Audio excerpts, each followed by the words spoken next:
السلام علیکم ورحمۃ اللہ وبرکاتہ۔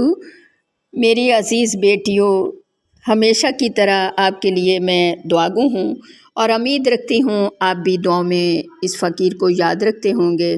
اور اس فقیر کا ایک ہی سوال ہے، کہتے ہیں نا، کوئی مال مانگتا ہے، کوئی دولت مانگتا ہے، یہ مانگتی ہے آپ سے کہ آپ اس کے لیے ہمت، حوصلہ اور طاقت بنو۔ سبسکرائب کرو اور اس پیغام کو اپنے تمام ریلیٹیوز تک پہنچاؤ اور سب توجہ سے سنو۔ جزاکم اللہ خیر۔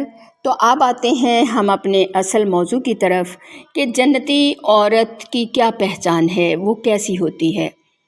تو میری عزیزہ، اب اس کی وضاحت ہی کی طرف چلتے ہیں کہ حضرت ابو ہریرہ رضی اللہ تعالیٰ عنہ سے روایت ہے، رسول کریم صلی اللہ علیہ وآلہ وسلم سے پوچھا گیا، کون سی عورت بہتر ہے؟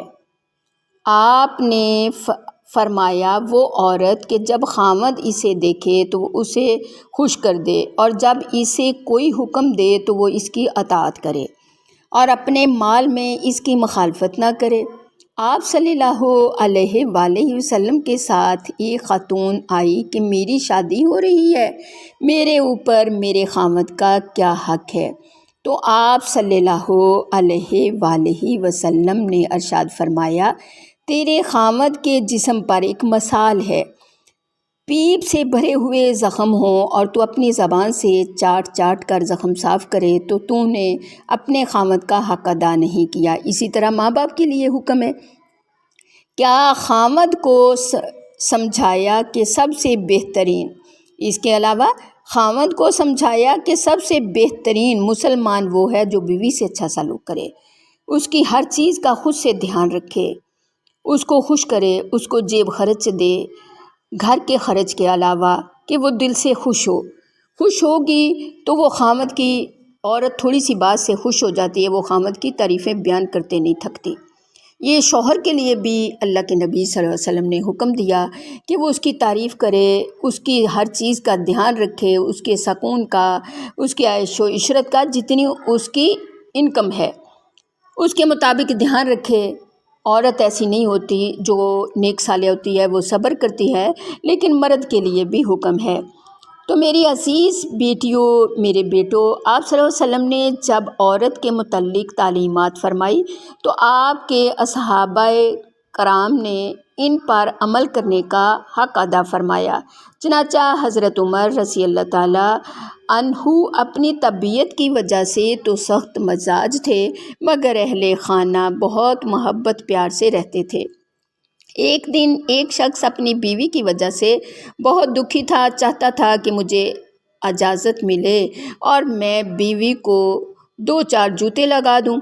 چنانچہ وہ شخص حضرت عمر رضی اللہ تعالیٰ عنہ کے پاس اپنی بیوی کی بد اخلاقی کی شکایت کرنے کے لیے آ گیا۔ حضرت عمر فاروق رضی اللہ تعالیٰ عنہ نے اس کی بات سنی اور فرمایا، دیکھو، میری بات غور سے سنو، کان کھول کے سنو، کان کھول کے سنی جائے تو دل میں بیٹھ جاتی ہے۔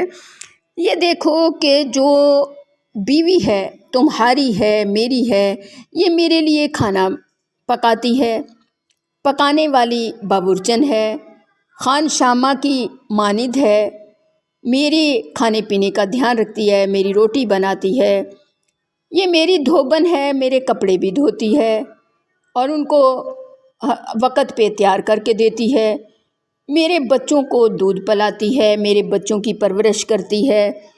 تو یہ جو بیوی ہے میرے دل کا سکون بھی ہے، مجھے سکون بھی دیتی ہے، اس کی وجہ سے میں حرام کاموں سے بچ جاتا ہوں، اس لیے ان سے درگزر کیا کرو۔ اگر وہ اتنے آپ کے لیے دھیان رکھتی ہیں، کوئی ایک بات رہ بھی جائے تو اس کو درگزر کیا کرو، وہ بھی انسان ہے، جس طرح تم سارا دن کام کرتے ہو، وہ عورت بھی سارا دن آپ کے کام کرتی ہے، آپ کے گھر کو توجہ دیتی ہے۔ حضرت انس رضی اللہ تعالیٰ عنہ فرماتے ہیں، رسول کریم صلی اللہ علیہ وآلہ وسلم نے فرمایا، جس عورت نے اپنی پاکی کے دنوں میں پابندی کے ساتھ 5 وقت کی نماز پڑھی، رمضان کے ادا روزے اور جو قضا ہو گئے روزے ان کا دھیان رکھا اور اپنے خاوند کی فرما برداری کی، تو اس عورت کے لیے میں بشارت دیتا ہوں کہ وہ جس طرف سے چاہے گی جنت میں داخل ہو جائے گی۔ اللہ آپ کو مجھے ایک دوسرے کو سمجھنے کی توفیق عطا فرمائے۔